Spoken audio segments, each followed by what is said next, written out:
And we're back, folks, here on WWE Network and Chill, where every single week I, Graham G. Matthews, break down all the original content I watch on the WWE Network. Today we're talking the latest installment in the WWE 24 series on Ronda Rousey called Revolutionary, the Year of Ronda Rousey.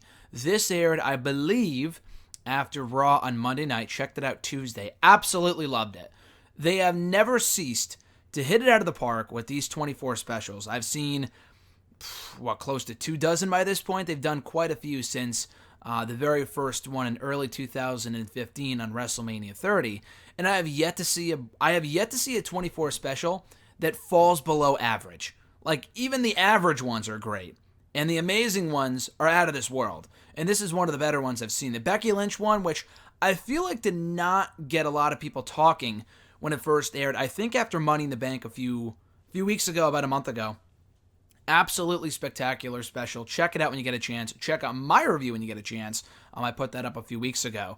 But this one on Ronda Rousey covers her year in WWE from when she debuted in early 2018 up until her most recent match at WrestleMania 35.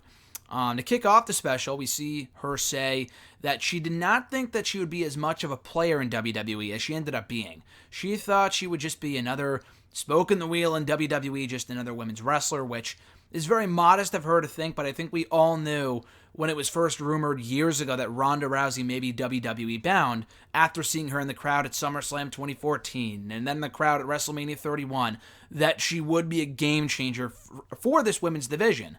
And the women's division has been improving constantly from 2015 onward, from the Divas Revolution, which was a fucking mess, but the incorporation and introduction of the likes of Charlotte Flair, Sasha Banks, Becky Lynch in the summer of 2015 to the main roster, and then the women getting more opportunities from when they were rechristened as the women's division. Coming out of WrestleMania 32, they were renamed and kind of rebranded as the women's division as opposed to the Divas division.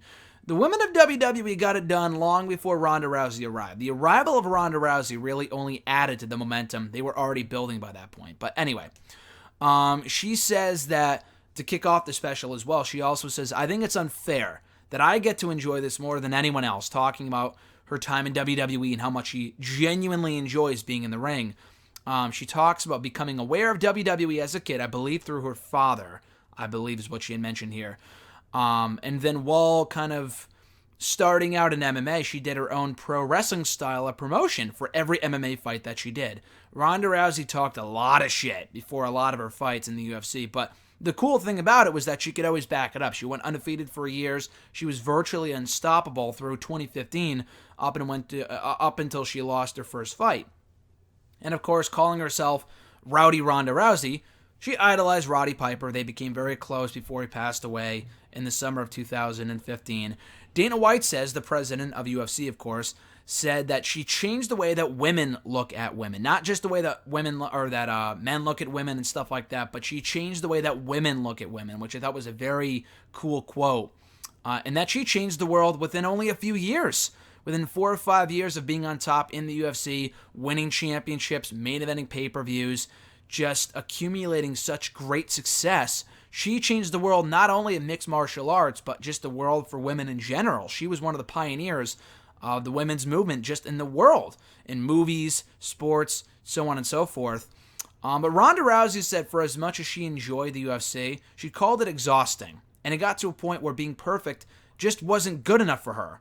And then it was around the point towards the end of her UFC career, like I said, around 2014, 2015, when we started to see her appear in crowds at WWE events, that she fell back in love with wrestling. And then she started the whole 4 horsewomen thing with her, Shayna Baszler, Jessamine Duke, and Marina Shafir, that you could see them holding up the 4 horsewomen logo, like the 4 horsemen hand gesture, back at SummerSlam 2014. So it was born long before the 4 horsewomen of WWE started doing it. So they roomed together. Shayna Baszler started out wrestling on the independent scene. Ronda Rousey would go visit her and saw that she was having a ton of fun and that she wanted to join in on that fun. So WrestleMania 31 was kind of like a mini vacation for her. I think it was in Santa Clara, California. She had to hold back a smile when The Rock called her in the ring. She said, "Oh, it's my turn now." And she's all serious and she's all business when she steps in the ring, but you could clearly tell that she was enjoying herself and laying out Triple H and taking the fight to Stephanie and aligning with The Rock. It was a really cool moment. I remember for me as a fan, but especially for her as a fan as well, being in that ring, creating that moment.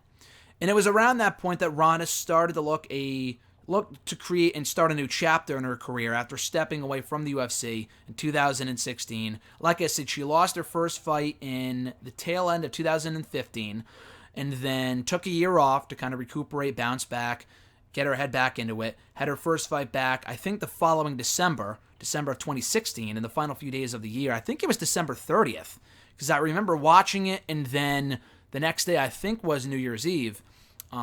But anyway, so she lost in pretty embarrassing fashion, and that was it for Ronda Rousey in the UFC, and she took the entire year of 2017 off to get ready for wrestling. And she thought more about doing the whole wrestling thing as her wedding with Travis Brown approached, and she trained at the Performance Center around the time of the Mae Young Classic, which happened in the summer of 2017, which Shayna Baszler, her fellow four horsewoman, competed in. She talked to Roderick Strong, who was a part of the NXT system at that point, the husband of Marina Shafir, her fellow four horsewoman, and Strong hooked her up with the Brian Kendrick, who has his own wrestling school, and I think we've seen Eva Marie, actually. I know I've seen shots of the school before, and it was on Total Divas. That was where Eva Marie trained to get a lot better, and she did get better thanks to Brian Kendrick, although she ended up leaving the business a few years later, so I'm sure Kendrick now thinks he wasted his time training her. But anyway, back to Ronda Rousey. That's where she trained. And Brian Kendrick realized that he didn't want to make her out to be something that she's not. He wanted her to be the best wrestler that she could be, but also incorporate other elements from her MMA background, her UFC background, into her wrestling repertoire, which that was really cool. Natalya said, who obviously became very close with Ronda when she came to WWE, they started training together. She said, "You do your best work when you're having fun," which is completely accurate. And Ronda Rousey, after starting to do it for a while, she figured out that she was good enough to do this. And she was fully focused on her Royal Rumble debut in January of 2018. Natalya said that the women of WWE weren't angry, they weren't frustrated with Ronda the same way that people, I think, would have been years ago with The Rock when they were all upset that he was taking up a spot in the main event of WrestleMania, blah, blah, blah. Natalya realizes anyway. I'm sure there was some of that, like Nikki Bella had heat with Ronda. Maybe there was some of that in the beginning. I don't think so. We didn't really see that. It looked like Nikki Bella and Brie Bella were fairly close with Ronda Rousey from the start. So it wasn't them. Maybe Sasha Banks. I don't think so. But Natalya makes a great point here. She says she's bringing more eyes to the women's division and to what we're already doing with the women's division. It's not like we weren't. It's not like we were doing nothing before she arrived. The women's division was already kind of on a high before Ronda Rousey debuted, and she only added to that with her arrival. So Dana White talks about the equality of pay in sports and how that was already a big thing before Ronda Rousey arrived in WWE and how she made more than all the men while she was with the UFC. Triple H says everybody's got a plan until they get punched in the face. And by that, he's talking about, she makes her way down to the ring for WrestleMania. Because at WrestleMania 34 last year, she made her debut in the ring, teaming with Kurt Angle against Triple H and Stephanie McMahon. And Triple H is like, yeah, it's all fun and games while she's making her entrance and stepping in the ring. But then it's down to business by the time the bell rings, and then she gets punched in the face. And no one really knew how well she would do until she fucking exceeded all expectations with that amazing match, which I would argue stole the show.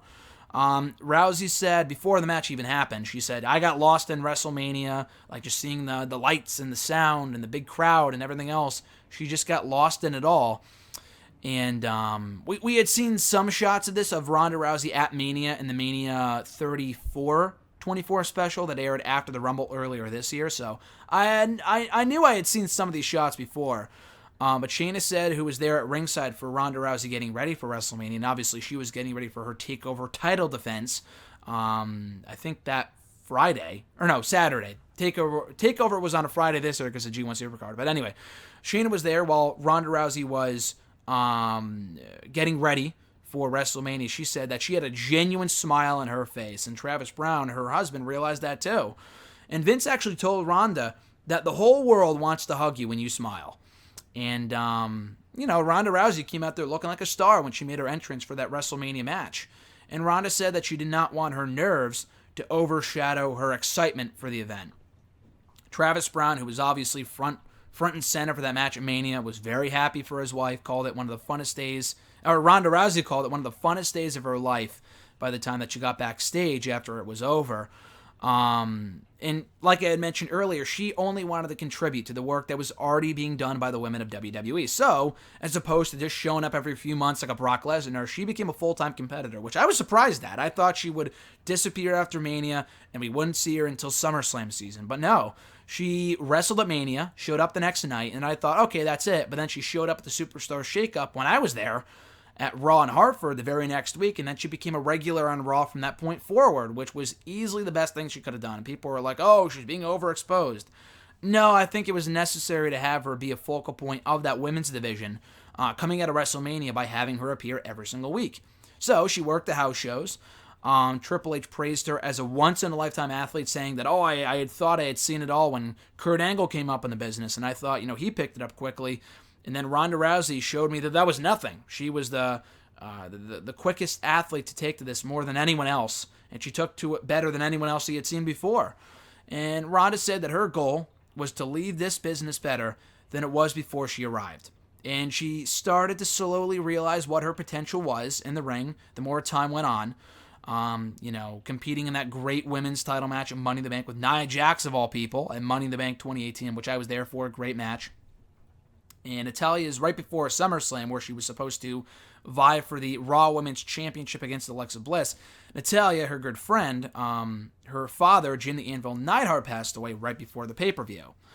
And Vince called TJ to tell Natalya, like, hey, would you like to, I know she's going through a tough time right now, but we would like her at the pay-per-view. And Natalya said, would I be able to walk Ronda to the ring for the show? I think Ronda actually may have made the recommendation for that. She actually wanted Natalya to be there for her special moment. And Natalya said that Ronda, despite that pay-per-view being all about her becoming Raw Women's Champion, Ronda made that day, she made Natalya feel important that day. It made her feel like that day was all about her. Ronda talked about feeling the weight of the responsibility upon becoming the Raw Women's Champion, that as soon as she won that belt, she felt the responsibility of carrying that division the best that she could.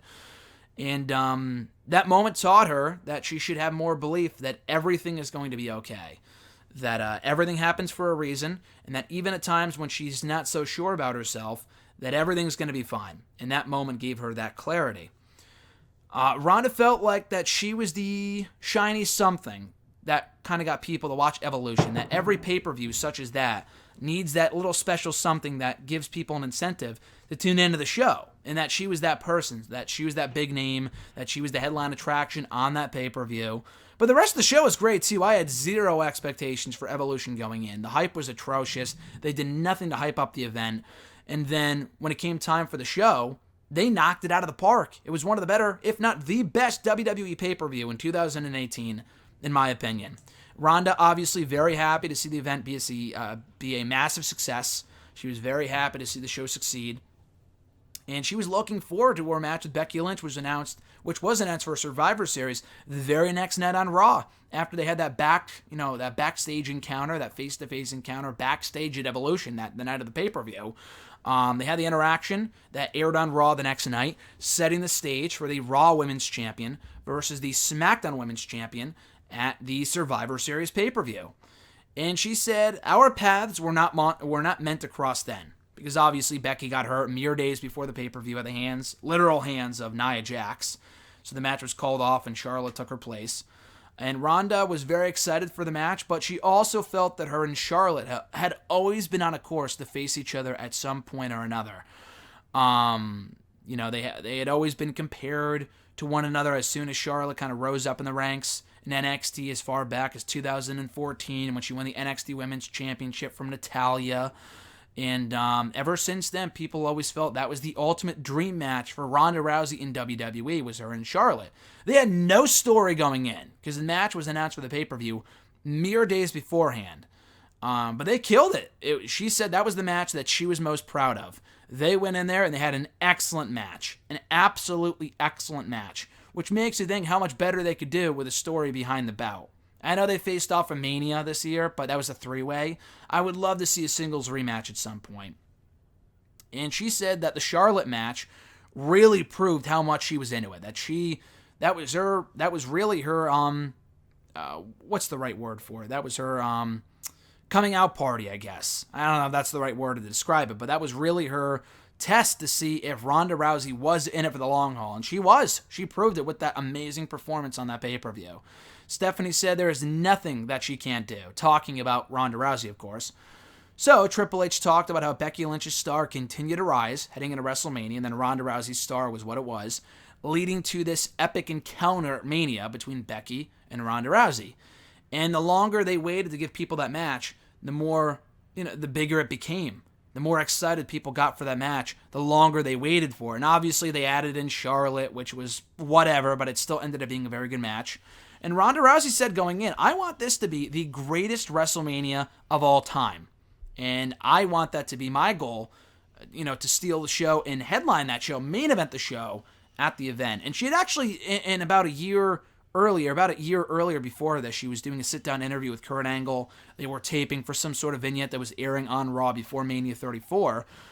She was informed by one of the production people that, no, never before in WWE history had the women ever main evented WrestleMania. And she said, oh, next year I'm going to change that. She probably, she said it kind of under her breath as kind of like a joking thing. But still, it was like one of those crazy things, like, holy shit, she called it a year out. And I think a lot of people did. A lot of people expected Charlotte and Ronda to main event Mania in some form or fashion. But no one expected Becky to get as hot as she did, as quickly as she did, when she did, heading into WrestleMania 35. She also mentioned that she got 42 stitches from kicking the window in on that Raw angle, during that Raw angle right before WrestleMania, when they had the whole backstage brawl and they went crazy in the parking lot. Yeah, she got 42 stitches from kicking that glass window in that car. And she had to wear a bandage around her leg going into the match, which I don't think a lot of people realized. I had no idea she was injured, to be quite honest with you. Maybe that was a thing that I just missed out on and I had not read about going into the pay-per-view. But yeah, Ronda Rousey was legit injured going into that show. But she said that she does not want to spend the rest of her life being comfortable. She wants to go out there and break barriers to the best of her ability. She met Joan Jett the morning of WrestleMania for the first time. She talked about always dreaming of Joan Jett singing her either to the ring or to the octagon for a fight or a match, and she did on this show, which was awesome. Paul Heyman congratulated Ronda. They shared some words before she went out for her match. He said that Ronda changed his perspective on a lot of different things. And they have a really close relationship. Heyman, as has been reported before, has been working with Ronda on a lot of her promos since she first showed up in WWE. And I think that's a pairing I would love to see on TV at some point. I know there aren't any more like Heyman guys, Heyman girls, but if there's ever going to be a Heyman girl on WWE TV, Ronda Rousey would be the perfect fit. So they had the match, and Natalya said that the girls had a home run with that match in the main event of WrestleMania 35, the three-way with Ronda, Charlotte, and Becky. And then Ronda says, I'm very proud of the match, but it's time for me to go on an impregnation vacation. An impregnation vacation. That's a tongue twister. With her and Travis Brown, she posted about that on Instagram right after Mania, which I would assume means that she's going out to have a baby, and then she'll be back, which was kind of rumored at the start of 2019. She will be back, but I think it's going to be a while. If she's not already pregnant, then she will be soon, and that's another 9 months out of the way, if not longer than that, to take care of the baby. So Ronda Rousey will be out for a while, but I have no doubt that she will be back. I think she's under contract until 2021, actually. Anyway, so she called it one of the fastest years of her life, from the moment that she arrived in WWE up until WrestleMania 35. Her husband said that she changed not only the WWE world, but everyone's world, with the way that she exceeded expectations in WWE. And then Triple H said, no matter what, Ronda will be forever ingrained in the fabric of WWE, and WWE will be forever ingrained in the fabric of Ronda Rousey. And there's always that next chapter. And I'm not exactly sure what he meant by that, and what Ronda Rousey meant by her next chapter, which she's looking forward to, but I'm assuming that's her becoming a mother. And my speculation, my opinion, is that she will be back at some point, whether it is mid-2020 or early 2020, who knows. But if she really is determined to go out and have a baby, she's going to be out for a lot longer than people think. But anyway, though, this was a great 24 special. As always, check it out on the WWE Network. Revolutionary, the Year of Ronda Rousey, aired after Raw this past Monday. I'm not sure when the next one they will be doing is. The one on Becky Lynch was great. The one they did on WrestleMania 34 earlier this year was great. This Ronda Rousey one has been rumored now for like a fucking year. They have been teasing this since like Mania 34. I remember seeing videos for it and promos for it, and it was very well done. I'm glad they took their time with it. Definitely great stuff. So check it out on the WWE Network at your leisure when you get a chance. And that does it, guys. Thank you for checking out my review of this special. I appreciate it. Be sure to like the video, drop a comment, share the video, and all that stuff is greatly appreciated. Subscribe to the channel, of course. We surpassed, 2,700, I think, 2,700 subscribers just recently. And I literally just got done talking about like a week or two ago about how we surpassed 2,500 subscribers. And that was my big goal for the month of May, June, and we fucking shattered that with all the videos I've been putting up for my live reactions. One live reaction video for Money in the Bank now has like over 70,000 views. The one where Brock Lesnar won the briefcase. And I have videos up from that show. I have videos up from Double or Nothing. I have videos up from TakeOver. So if you want your fix of all those events and my live reactions being there in person for the biggest moments from each show, check out those videos under the live reactions playlist here on the channel. And subscribe, obviously, for more content. Not just those, but we have these WWE Network and Chill reviews talking about everything that I watch in the network. We have our hashtag AskGSM reviews where I answer your questions from Facebook, Twitter, and YouTube. The Q&A videos every single week. The Wrestle Rant Radio excerpts that go up every Thursdays, breaking down, featuring small thoughts of the bigger podcasts that I put out on iTunes and xtherewrestling.net. So just subscribe to the channel to get all that great content as soon as it goes up. So anyway, guys, have a great rest of your weekend. I'm Graham GSM Matthews, and I'll catch your ass down the road.